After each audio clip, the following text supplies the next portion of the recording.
The emergency alarm echoed through the crystal halls of the space station floating between three dying suns. Ambassador Thylos felt his heart racing as he hurried toward the forbidden meeting room. He had never been this deep inside the council, headquarters before.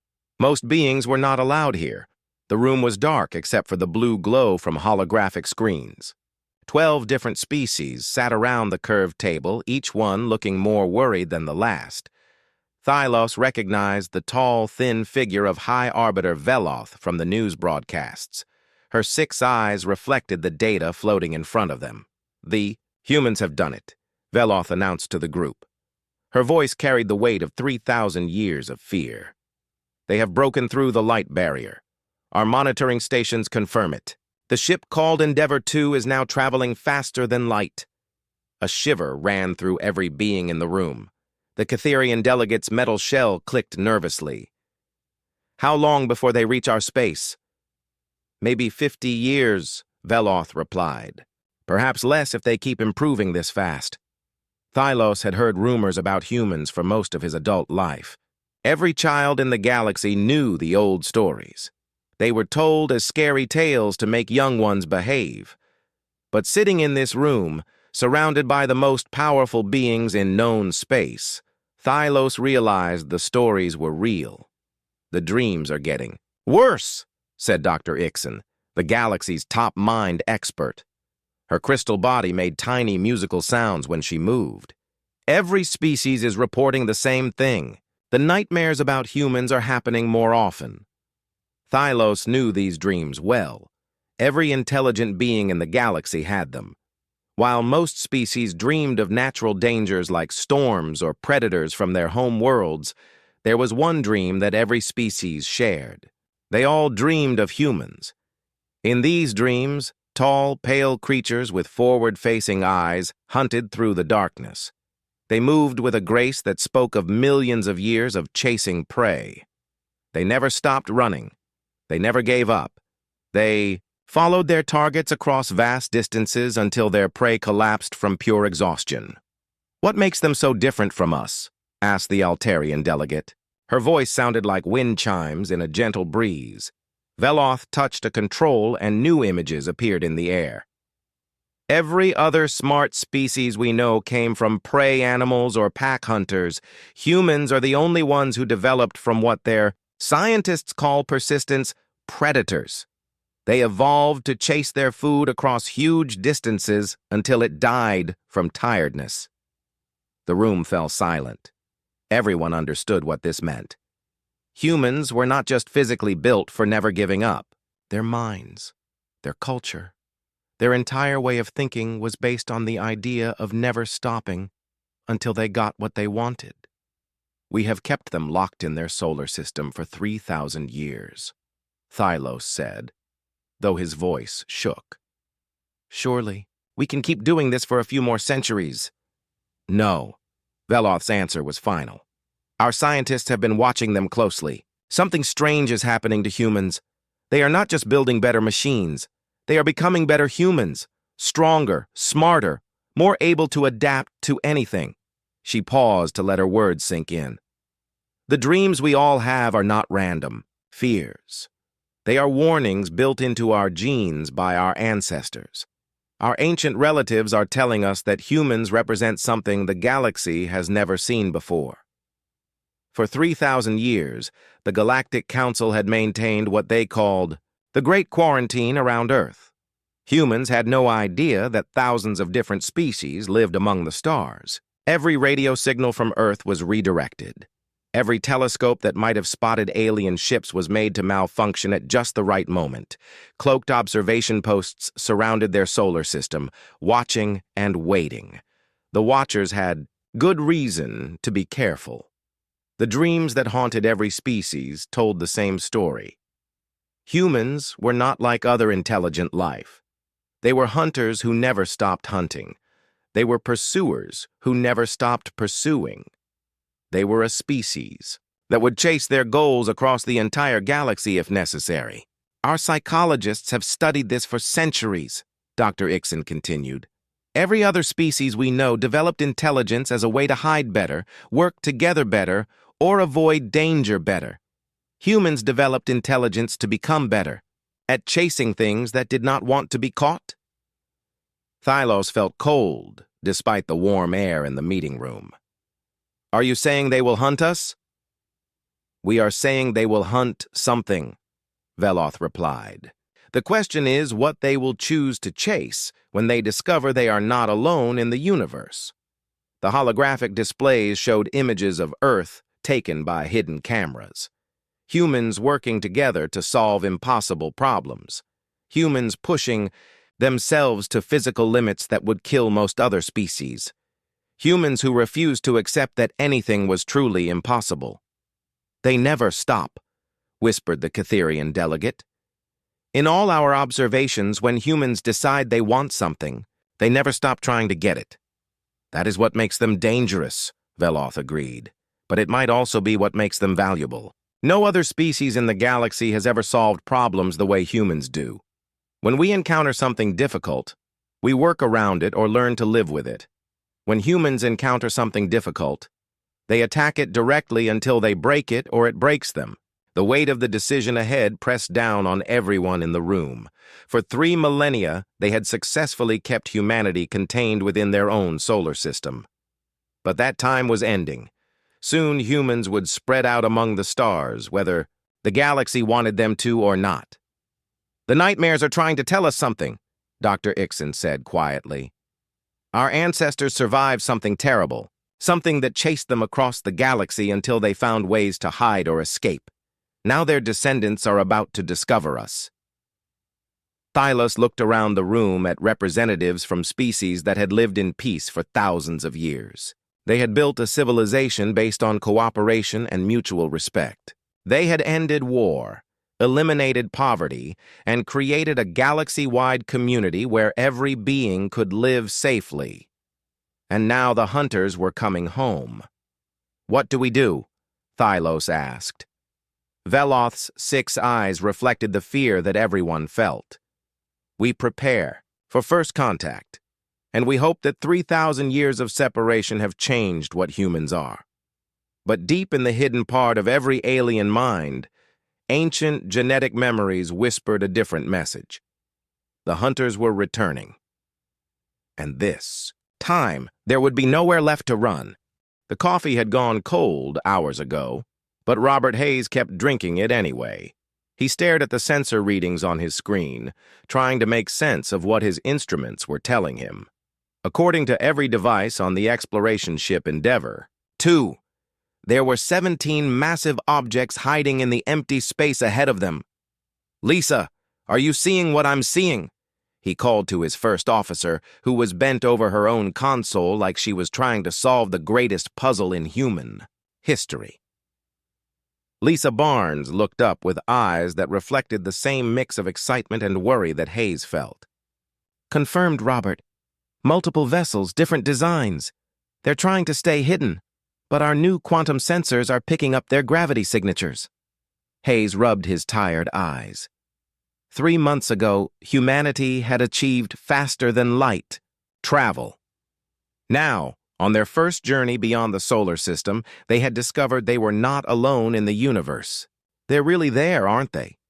They're there, Barnes confirmed, and based on these readings, they've been watching us for a very long time. What the crew of Endeavour 2 did not know was that their discovery had sent panic through 17 different alien warships. On the bridge of the Catherian vessel, Harmony's Edge, Admiral Keth watched his tactical display with growing horror. How is this possible? Keth demanded. His forearms moved frantically over the control panels. Our hiding technology has worked against every species in the galaxy for thousands of years. The humans have created something new, his science officer replied. Their sensors don't look for our ships directly. They read the tiny changes we make in space itself just by being here. On 13 other ships, similar conversations were happening in a dozen different languages. They all reached the same terrible conclusion. After 3,000 years of successfully hiding from humanity, the secret was out. Hayes made the decision that would change everything. Open communication channels on all frequencies. Send a message in every format we have. Robert. Barnes warned. We don't know if they're friendly. Hayes managed a tired smile. Lisa. We're one small ship with 47 people on board, 300 trillion miles from home. If they wanted us dead, we would already be space dust. Let's try talking to them. The message that went out from Endeavor 2 was simple and direct. Hayes spoke slowly and clearly, knowing that if aliens were listening, they would need time to understand. This is Robert Hayes of the human exploration vessel Endeavor 2. We are peaceful explorers from the third planet around the star you might know as Sol. We can see you there, and we would very much like to meet you. The response from the alien fleet was immediate terror. They are speaking directly to us, Admiral Keth reported on the emergency channel connecting all 17 ships. They know exactly where we are. The voice that answered belonged to High Arbiter Veloth, speaking from her flagship. Begin first contact Protocol 7. All ships stay in defensive positions. We do this exactly as we planned. Protocol 7 had been developed over centuries of careful preparation. It was designed for the day when humanity inevitably discovered the galaxy around them. The plan called for limited contact under very controlled conditions. The goal was to figure out what humans wanted while revealing as little as possible about galactic civilization. What none of the alien commanders expected was how quickly humans would understand their situation. Robert, Barnes called out, her voice tight with excitement. I'm getting response signals from 17 different sources. They have different technologies, different power sources, different ways of talking to us. I think we're looking at ships from many different alien species working together. Hayes felt his heart rate spike. In a single moment, humanity had gone. From thinking they were alone to discovering that they were surrounded by a diverse community of alien civilizations that had been watching them for thousands of years. Can you set up two-way communication? Working on it. The main signal is very strong and sophisticated. They're changing their communication methods to match ours in real time. These aliens are incredibly advanced. When the first alien voice spoke through Endeavor 2's communication system, it carried the weight of 3,000 years of preparation. Robert Hayes of Humanity, the translation software turned Veloth's words into clear English. I am High Arbiter, Veloth of the Galactic Council. We greet you and welcome you to the greater community of intelligent life. The slight pause before the word welcome told Hayes everything he needed to know. These aliens had been ready for this moment, but they were not entirely happy about it. High Arbiter Veloth, Hayes responded. On behalf of all humanity, I thank you for this historic moment. I have to ask, how long have you known about us? There was a longer pause this time. We have been aware of your species for some time, Robert Hayes. There is much we need to discuss. On the bridge of Harmony's Edge, Admiral Keth watched the exchange while reviewing threat assessments. The human ship was small, lightly armed, and clearly built for exploration rather than war. By any reasonable measure, it posed no danger to the assembled alien fleet. Yet every instinct his evolution had given him screamed that he was in the presence of something incredibly dangerous. Admiral, his tactical officer reported, the human vessel is scanning us with their sensors. Their technology is remarkably advanced for a species that only achieved interstellar flight 3 months ago. Keth nodded grimly. It was already beginning. The relentless human drive to understand everything, to explore everything, to push past every boundary they encountered. The nightmares had shown them this. Humans who never stopped advancing, never stopped reaching for something beyond their grasp. Stay in defensive positions, he ordered, and record everything we see. The Council will want detailed reports on exactly what we are dealing with. Back on Endeavor 2, Hayes was beginning to understand the magnitude of what they had discovered. High Arbiter, when you say you've been aware of us for some time, what exactly do you mean? Another pause. Perhaps it would be better to discuss this in person, Robert Hayes. Would you be willing to come aboard our vessel for a meeting? Hayes looked at Barnes, who nodded slowly. They had come this far. There was no turning back now. We would be honored. High Arbiter Veloth. As the small human shuttle approached the massive alien mothership, Hayes couldn't shake the feeling that they were walking into something much bigger than first contact. The aliens had been watching humanity for an unknown length of time. They had ships and technology that made human achievements look primitive. And yet, there was something in Veloth's voice that suggested they were afraid. What could a galaxy-spanning civilization possibly fear from one small human ship?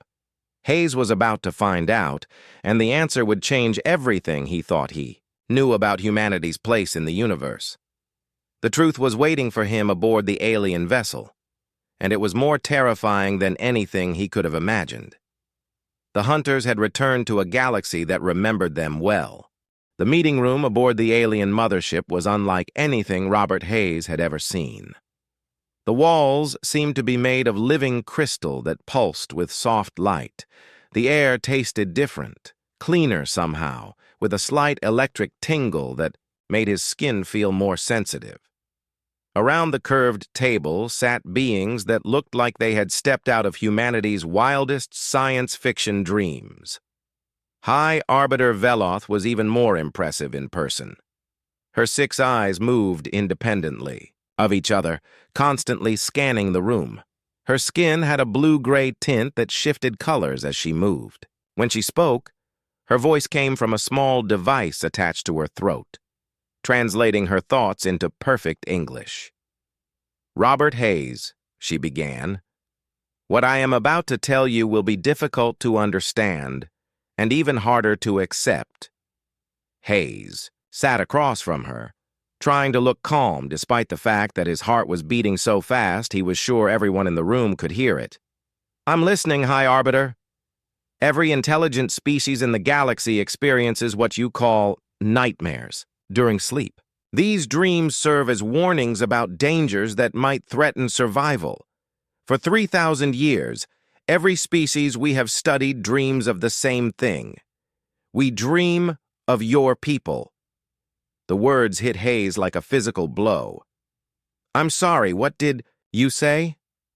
"Humanity appears in the nightmares of every known intelligent species, Robert Hayes. We dream of you as the greatest threat in the galaxy, despite never having met your kind until today. Our minds identify humans as something to fear, above all else." The silence that followed seemed to last forever. Finally, Hayes found his voice. "High Arbiter, humans have nightmares too, but we dream of things that actually threaten us, like wild animals or natural disasters or death. You're telling me that hundreds of alien species have nightmares about us for no reason?" "Not for no reason," Veloth replied carefully. "We believe it has to do with how your species evolved. You are the only intelligent life we know that developed from persistent predators. Your ancestors killed their prey by chasing it across enormous distances until it died from exhaustion. Every other smart species came from prey animals or different types of hunters." Dr. Patricia Williams, who had been allowed to join the meeting, as Endeavor 2's science expert, leaned forward in her chair. "High Arbiter, may I ask a question?" Veloth nodded with all 6 eyes. "What you're describing sounds like our evolutionary history is triggering some kind of survival response in other species. But that doesn't make sense from a biological standpoint. Unless there was some historical reason for all these species to fear persistent predators." The pause that followed was so long that Hayes began to worry they had offended their hosts somehow. When Veloth spoke again, her voice carried a chill that made everyone in the room shiver. "Dr. Williams, your guess matches certain archaeological evidence we have discovered. Evidence that the Council has kept secret for 2,000 years." "What kind of evidence?" Williams asked. "The ruins of civilizations that were not destroyed by war or natural disasters or technological accidents. Civilizations that appear to have been hunted to extinction by something that followed them across multiple star systems with unstoppable patience." The revelation hit the human delegation like a hammer blow. Hayes felt the room spin around him. Hi, Arbiter, are you saying that humans are connected to some kind of galactic mass murderer? No, Robert Hayes. We are saying that humans are the galactic mass murderer. And now you have returned. The emergency session of the Galactic Council that followed was unlike anything in recorded history. Representatives from 247 species gathered in the Great Assembly Hall, their various forms of communication creating a symphony of fear and confusion. Veloth stood at the central podium, her 6 eyes reflecting the weight of terrible knowledge. The archaeological evidence is clear, she announced to the assembly. 8,000 years ago, a species nearly identical to modern humans systematically hunted 17 different civilizations to complete extinction. The holographic displays showed images that made several delegates leave the chamber in distress. Ruined cities that had been abandoned in stages, underground shelters that had been breached with terrifying efficiency, records of prey species being herded like animals across entire planets. They called themselves the Harvesters. Veloth continued. They were humans, but humans that had been changed somehow, enhanced beyond natural evolution. They had been transformed into perfect persistence predators by some unknown process. Ambassador Thylos rose from his seat, his breathing apparatus working harder than usual. Enhanced how? Greater endurance, improved senses, resistance to fatigue, accelerated healing. They could pursue prey for months without rest, across multiple star systems if necessary.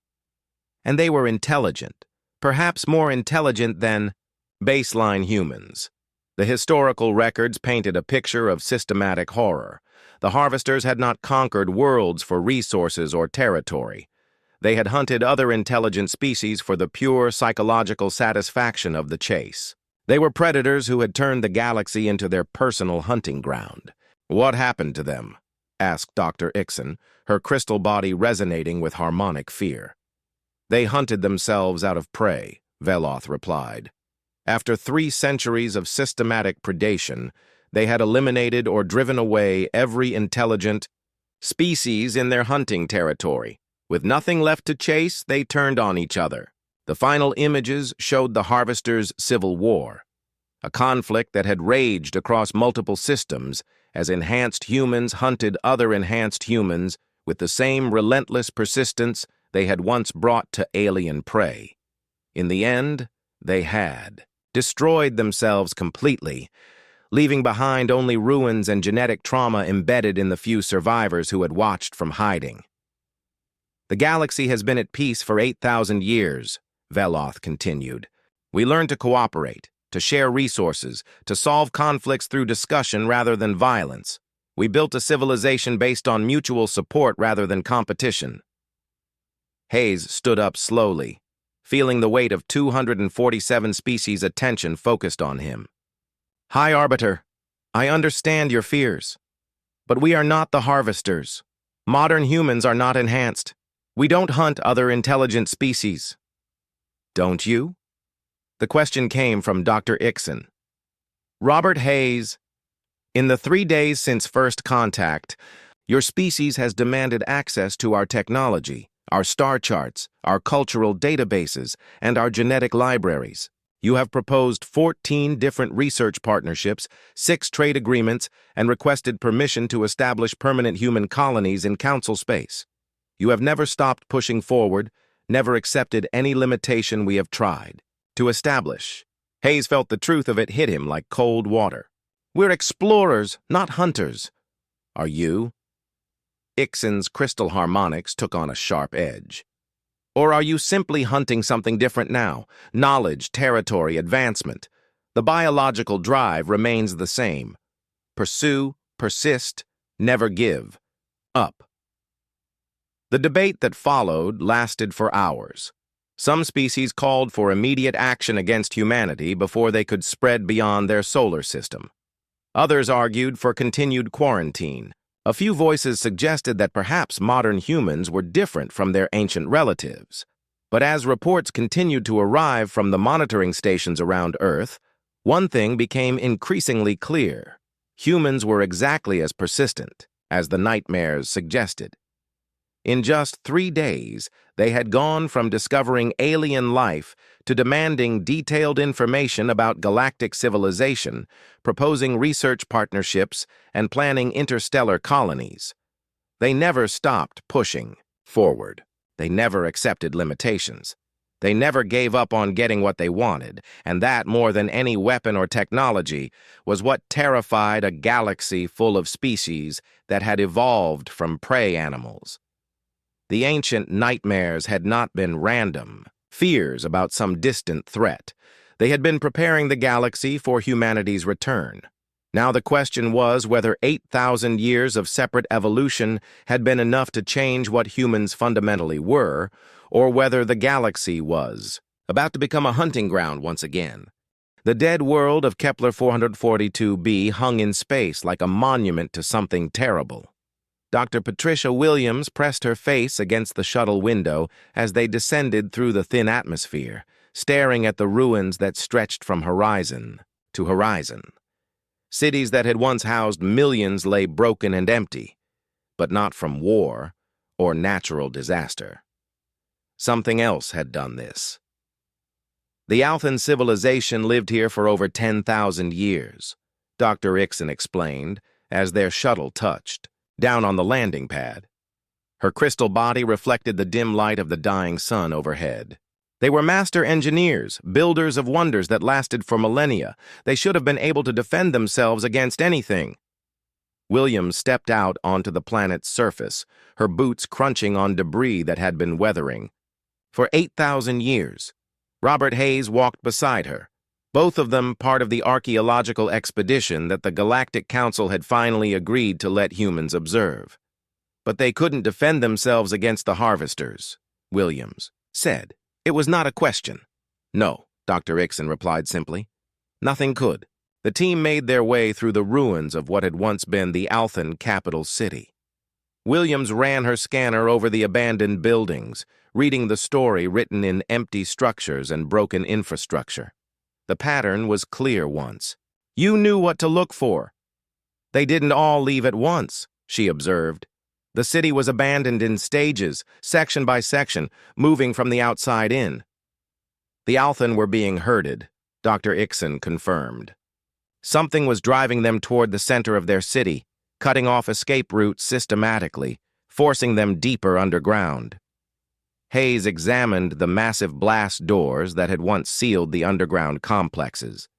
The metal bore strange marks that didn't match any known weapon technology. How long did this take? Based on our dating analysis, approximately 47 years, Dr. Ixon replied. The Althan had time to adapt, to develop new defensive technologies, to call for help from their allies. Nothing worked. They descended into the underground city, where emergency lighting still flickered after 8 millennia. The Althan had been incredible engineers. Their technology was built to last forever, but their final refuge told a story of desperation that transcended species. In the deepest chamber, they found the records. The holographic archive activated when they approached, projecting 3-dimensional images that made everyone step backward automatically. The figures that appeared were humanoid, but wrong in subtle ways that made Williams's skin crawl. Too tall, too pale, with eyes that reflected light like a nocturnal predator's. They moved with fluid grace, never rushing, never hesitating. The harvesters, Dr. Ixon whispered, using the ancient word that appeared in forbidden texts across a dozen extinct languages. The Althan records told the same story that had been repeated across 17 star systems over 3 centuries. The creatures that called themselves the harvesters arrived not as conquerors, but as hunters. They didn't want resources or territory. They wanted the thrill of the chase. Hayes watched the holographic recreation of humanity's ancient cousins, systematically pursuing the Althan across their homeworld, and felt sick. Dr. Ixon, how closely related are modern humans to these things? Genetically, the similarities are remarkable, she replied reluctantly. But there are crucial differences. The harvesters were artificially enhanced, changed beyond natural evolution. They had been transformed into perfect persistence predators through some unknown process. Williams studied the biological data streaming past in the display. Enhanced how? Improved endurance, better senses, resistance to fatigue toxins, accelerated. Healing. Enhanced intelligence. They could pursue prey for months without rest, across multiple star systems if necessary. And they were smart, perhaps smarter than their original human baseline. The holographic record showed the harvesters' hunting methods in horrifying detail. They would arrive on a world and begin the chase immediately. Not random killing, but systematic pursuit. They would select a group of prey and follow them relentlessly, never stopping, never giving up, until their targets collapsed from exhaustion and despair. But the worst part was that they seemed to enjoy it. They didn't kill for food or resources, Williams observed, her voice barely above a whisper. They hunted for psychological satisfaction. The perfect persistence predator, Dr. Ixon agreed. Hunting was not just what they did, it was what they were.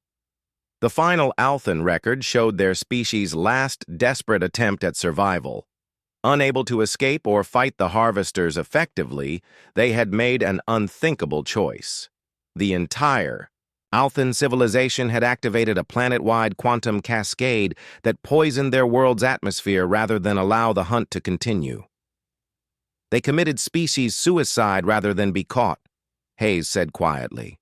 And it worked, Dr. Ixon confirmed. The harvesters needed living prey for their satisfaction. Without the thrill of an active chase, they lost interest and moved on, but not before leaving behind genetic markers that embedded themselves in the evolutionary memory of every species that witnessed their actions. The implications crashed over Williams like a wave. That's why every species in the galaxy has nightmares about humans. You're not dreaming about us, you're remembering them. The nightmares are genetic memories of actual historical trauma past. Down through 8,000 years of survivors, Dr. Ixon confirmed. They spent hours reviewing the archaeological evidence. 17 different star systems showed the same pattern. Civilizations that had thrived for millennia, reduced to empty ruins by something that hunted them with unstoppable patience. The harvesters had turned the galaxy into their personal hunting. Preserve. What finally stopped them? Hayes asked. Dr. Ixon activated the final set of records. They hunted themselves out of prey. After 3 centuries of systematic predation, they had eliminated or driven away every intelligent species in their territory. With nothing left to chase, they experienced what their own records call the Great Hunger. The images that followed showed the harvesters' civil war. Enhanced humans hunting other enhanced humans with the same relentless persistence they had once brought to alien prey. Fleets of ships pursuing each other across multiple star systems. Worlds burned as harvesters fought harvesters in an orgy of mutual destruction. They consumed themselves, Williams realized. The hunting instinct was so strong that when they ran out of other prey, they turned it on each other. The last harvester. Facility went dark 8,012 years ago, Dr. Ixon said. We thought they were extinct. We thought the nightmare was over. Hayes stared at the ruins around them, trying to process the weight of what they had learned. But we're not them.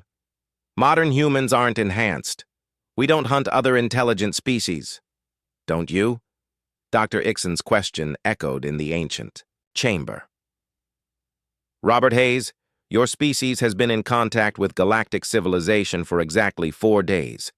In that time, you have established mining operations on 6 asteroids, launched 38 exploratory vessels, and submitted formal requests for access to technologies that other species required centuries to develop. You have never stopped expanding, never stopped pushing forward, never accepted any limitation we have tried to impose. The truth of it hit Hayes like a hammer. We're still persistence predators. The biological drive remains the same, Dr. Ixon agreed. The question is what modern humanity chooses to hunt. As they return to the surface of the dead world, Each member of the expedition carried the weight of terrible knowledge. Humanity was not just joining galactic civilization. They were the return of its greatest fear, the descendants of monsters that had once turned the galaxy into a hunting ground. The only question now was whether 8,000 years of separate evolution had been enough to change what humans fundamentally were, or whether the hunt was about to begin again. The great assembly hall of the Galactic Council had never been so quiet.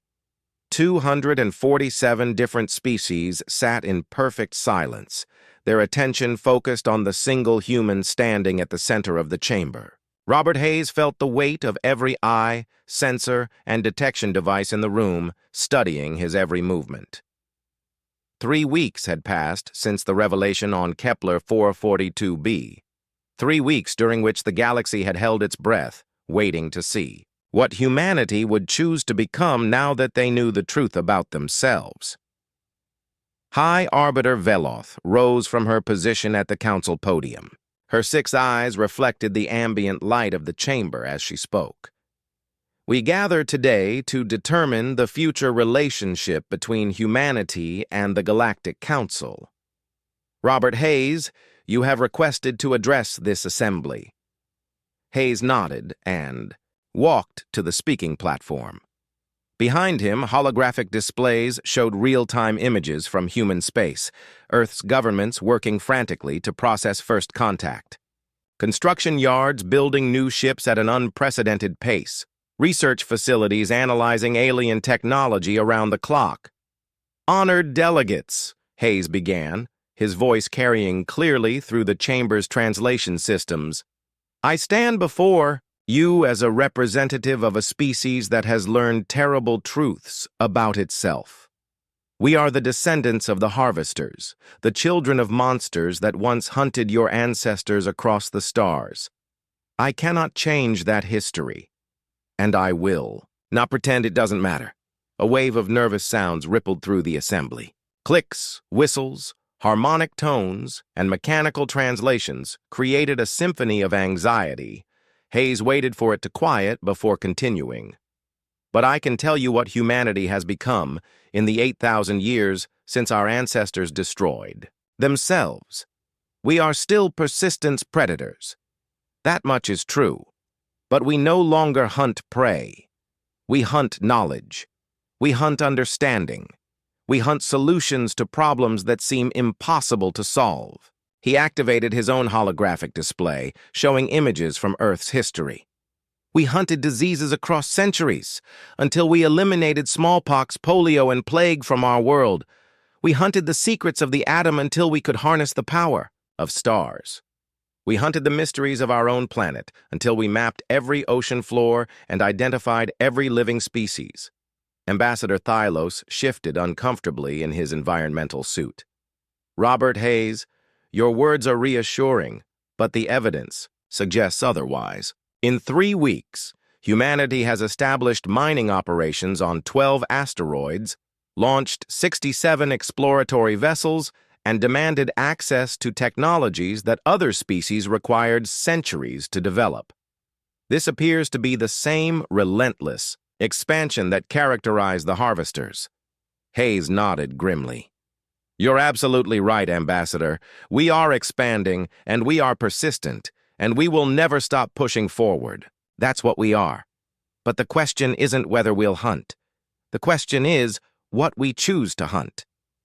Dr. Ixon rose from her crystal platform, her harmonics carrying a sharp edge of fear. And what does humanity choose to hunt, Robert Hayes?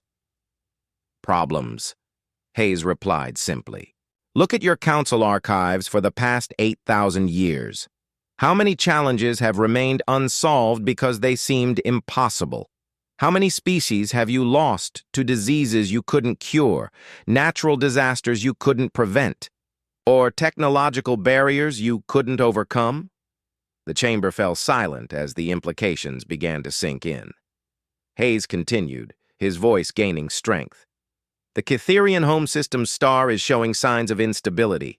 Your best scientists estimate 2,000 years before it becomes uninhabitable. The Altarian crystalline plague has claimed 23 colonies. The dark matter storms in the Outer Rim have isolated entire sectors of the galaxy. These problems have persisted for centuries because solving them would require the kind of relentless obsessive pursuit that your prey species' evolution finds fundamentally disturbing. "You're suggesting an alliance," Veloth observed. "I'm suggesting evolution," Hayes corrected. "Not biological evolution, social evolution. You've built a civilization based on cooperation and mutual support. It's given you 8,000 years of peace, and that's wonderful. But it's also given you 8,000 years of stagnation." He gestured to the displays showing human activity. "In 3 weeks, we've already identified 24 potential solutions to problems in your archives marked as permanently unsolvable.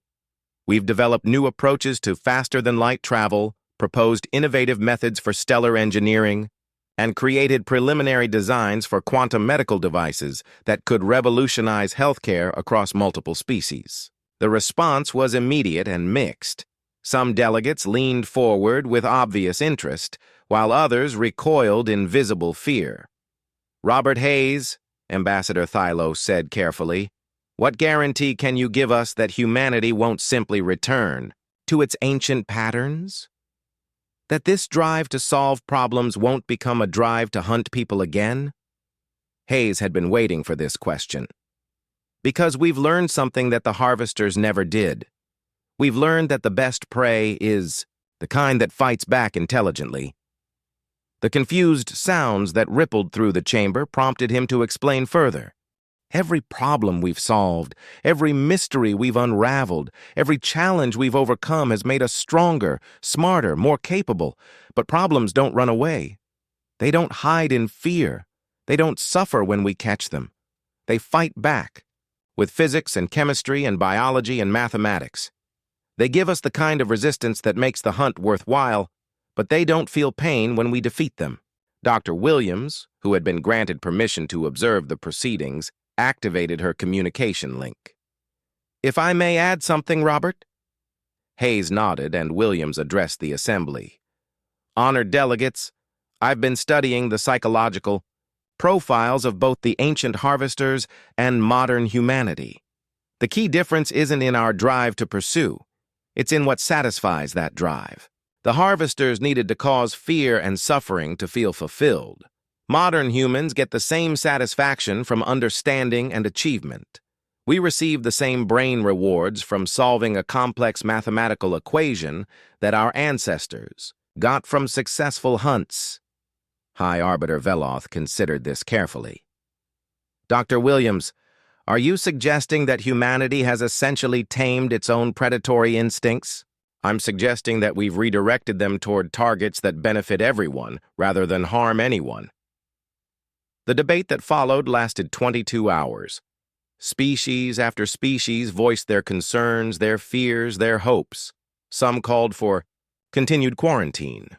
Others argued for limited cooperation. A few brave voices suggested full integration into galactic society. But it was Ambassador Thylos who finally proposed the solution that would reshape galactic civilization. "Robert Hayes," he said, his breathing apparatus working steadily, "humanity requests to join the Galactic Council as an equal member. But perhaps equality isn't what the galaxy needs.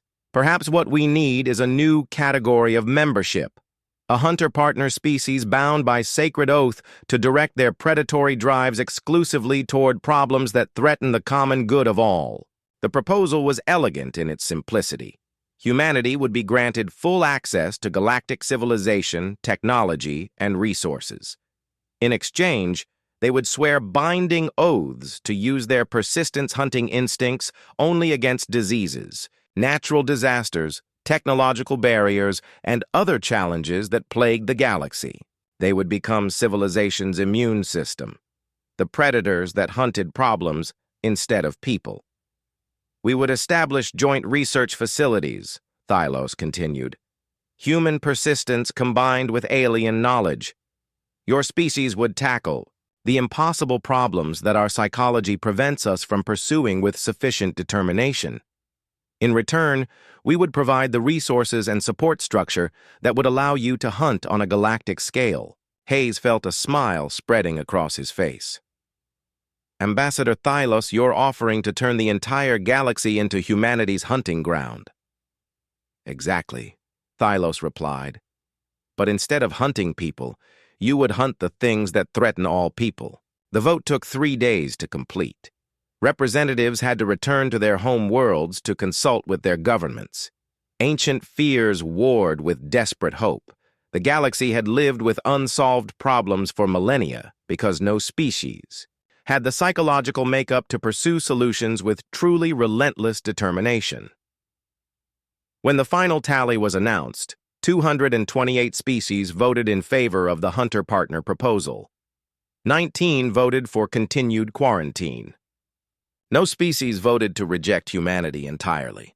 As Hayes signed the Treaty of Stellar Partnership on behalf of all humanity, he thought about the journey that had brought them to this moment. 3 weeks ago, humans had thought they were alone in the universe. Now, they were about to become the galaxy's specialized problem solvers, using their persistent hunting instincts to tackle challenges that had remained unsolved for thousands of years. "High Arbiter Veloth," Hayes said as he finished signing the treaty. "I think you should know something about humans that the Harvesters never understood." "What is that, Robert Hayes?" "We're much better at hunting when we have something worth protecting." He gestured to the assembled delegates. "You've just given us an entire galaxy full of people to protect from the things that threaten them." Veloth's 6 eyes reflected something that might have been hope. "And what will you hunt first?" Hayes grinned. "Everything that's been marked impossible in your archives, starting with that unstable star in the Catherian system."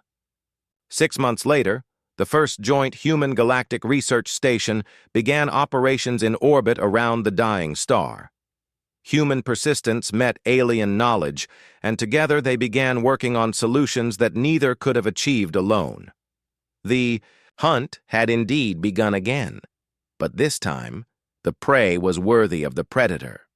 This time, humanity was hunting to save lives rather than take them. And across the galaxy, for the first time in 8,000 years, the nightmares began to fade. They were replaced by dreams of hope, of problems being solved, of a future where the galaxy's greatest threat had become its greatest protector. The descendants of monsters had chosen to become heroes instead. The hunt would never end. But now, it served life rather than death, creation rather than destruction, hope rather than fear. And that made all the difference in the universe.